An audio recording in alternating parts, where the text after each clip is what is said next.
Welcome to Smoking Reviews, home of the Smoking Reviews. Today, guys, I want to show you some clips of the phantom braking so you guys can determine it for yourself, how critical or, how dangerous it is. All right, guys, so here's the clip. I kind of just want to set it up as, hey, I was actually finishing up the drive home after I'd posted a video already about the phantom braking, and I was just talking about the drive and doing a conclusion, and then boom, here's the phantom braking. So go ahead and watch this. Yeah, but overall, beautiful ride, and it's good to, every now and then just kind of take a road trip just to kind of see just how beautiful this country that we live in is. It's a gorgeous country. Yeah, just kind of take it in and really to enjoy. And there goes the phantom brake right there. That is hilarious.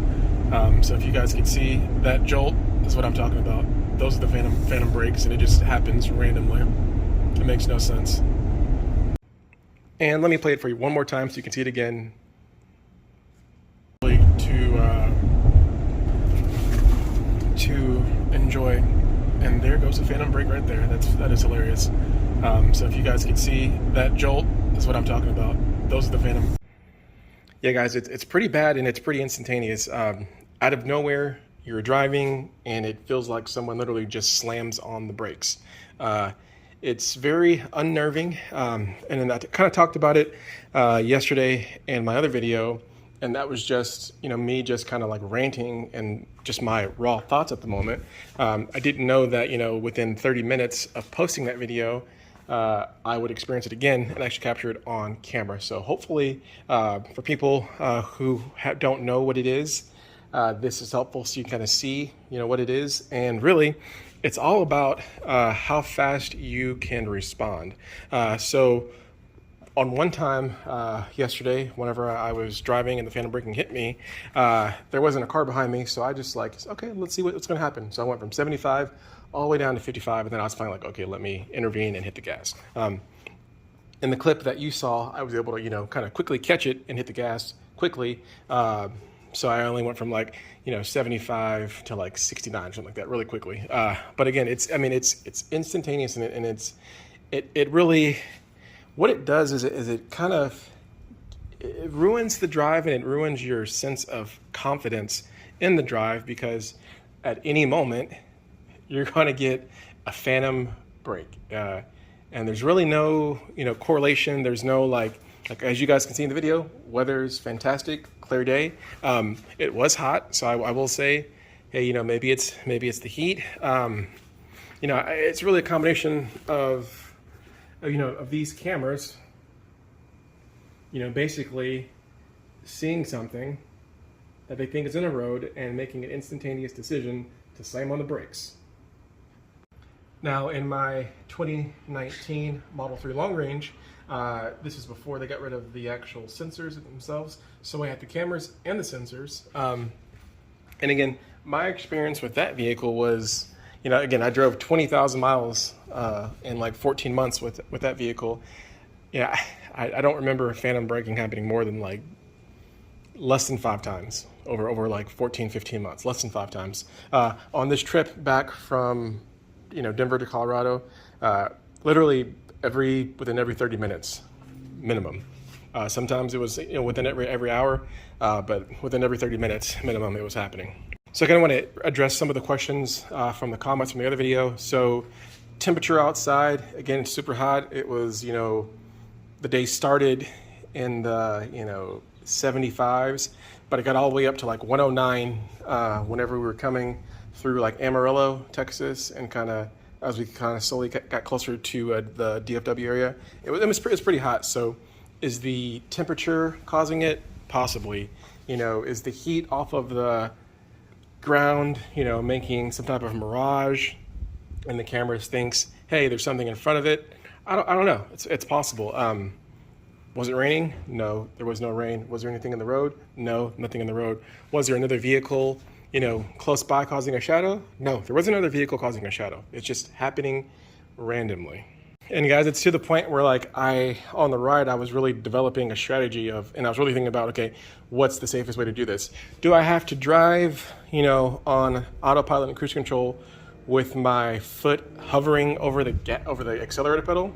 I mean, and I did that for a little bit, but it's really uncomfortable. Like to have to hover over the pedal, but not touch it, but be ready at any moment to slam on it because the car decided to slam on the brakes. I mean, it's really, it really ruins the experience. Okay, so I was thinking about that. I was thinking about, okay, maybe what I'll do is I just won't use autopilot or speed control unless if there's nobody behind me. So at one point I started saying, okay, I'll just look in my rearview mirror. I'll be in the right-hand lane doing my thing with some space.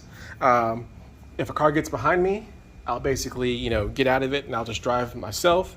That way I don't have to, jerk to respond. But again, as the owner and someone who just purchased a vehicle that cost me $62,000, I shouldn't have to do that. Okay. Again, huge Tesla fan, been a fan. I'm a huge advocate for the company, the mission, everything.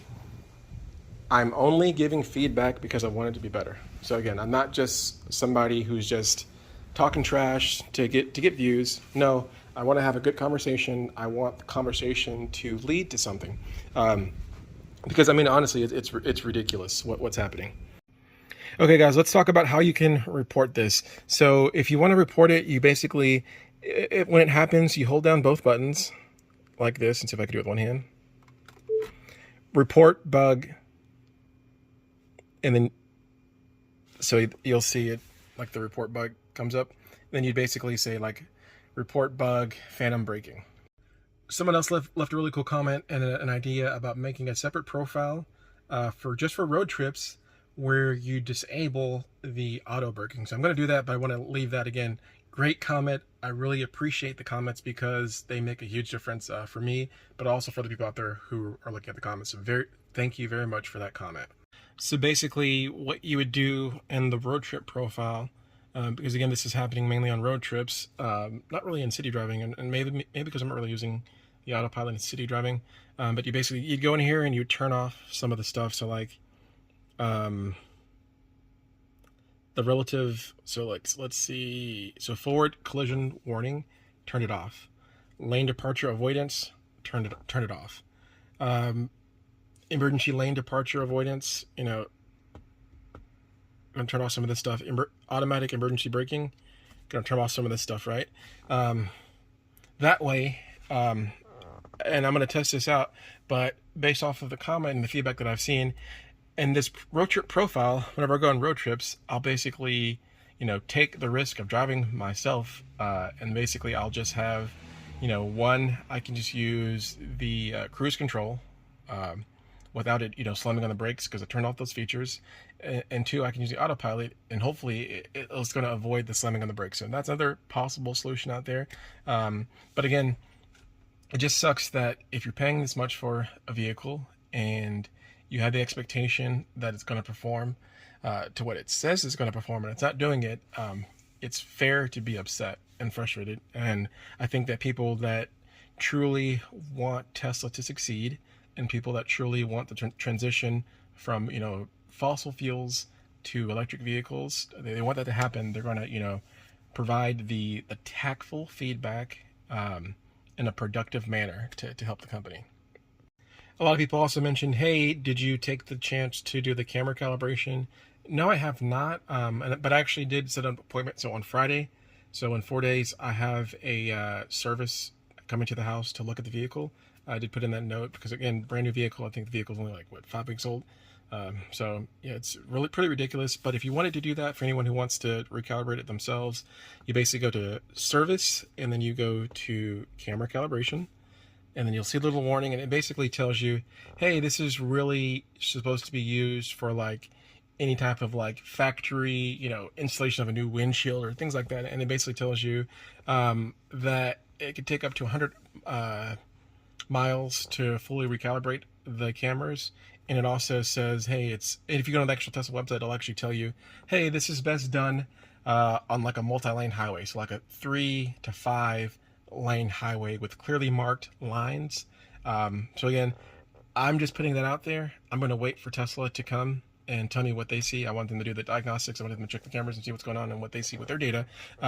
But I want to include that. So if you want to do it yourself, that's how you recalibrate your cameras. So if you watched this video and got to this point, I'm assuming that either one, you have a Tesla and you've experienced the phantom braking. So if you did, please leave a comment below because I'd love to kind of see your experience with phantom braking. Or two, you're a fan of Tesla and you're curious and maybe the title or the topic caught your attention. You wanted to like learn more about it. So again, I want to keep this on a positive note. Yes, this is a problem. It's a big problem. Yes, this is the best car I've ever had in my entire life and I love the vehicle. I want the best for Tesla as a company and their mission, right? So like that's my big thing. I want the best for the company. And a lot of you people out there, if you're watching this video, you want the same thing. We want Tesla to succeed. And part of them succeeding is for the customers to provide feedback. So again, if this happens to you, please report it. Again, hold both buttons and then you just hit, report bug. And then you'll say what happened. This is for anything, right? So any type of bug you have with the vehicle, just say, hold the buttons down, report bug, phantom braking, or whatever it happens, Report the bugs so they have the data. Some people have said, hey, report to NHTSA. I'm not quite there yet. If this continues, I might report it, but I'm not quite there yet to report it. I want to give Tesla the best opportunity to fix the problem. But ironically, this problem's been around for over a year and a half, 2 years. So, and it's happening not just in the U.S. I mean, there's people. This is happening in Canada. This is happening in Europe. It's happening all around the world, right? So this is a big problem. I'm just kind of torn between: do I want to report it to NHTSA or do I want to just keep it with Tesla? So I haven't made that decision yet. I might change my mind if it keeps happening to me. But again, pay a lot of money. This shouldn't be happening. Another comments, people said like, hey, this is happening similar to my Mercedes or to my Honda. So I understand that other vehicles do have, I guess, lane departure and, cruise control distance features. So maybe there's other issues and maybe this is just a bigger issue with the industry that needs to be resolved. And it's not just Tesla, it's other auto manufacturers. And sometimes maybe we hold the bar very high of what we expect from Tesla. We expect the best. But it is a luxury vehicle, right? And it's supposed to be groundbreaking.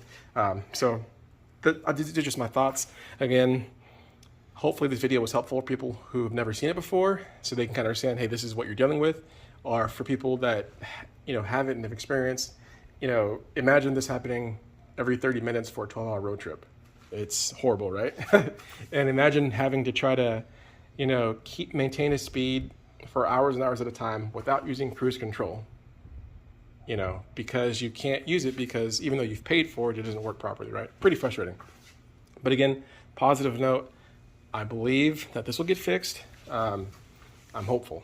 Hopefully it'll get fixed. Anyways, guys, thank you for watching this video. Hopefully it was helpful for anyone out there who is curious about the topic. And hopefully the video evidence, visually you can see what's happening, what people are experiencing. Thanks again for watching. I really do appreciate you guys. If you have any questions, comments, leave them below. If you like the video, hit the like button for me. If you want to see more videos like this, sub to the channel. Thanks a lot and have a great day.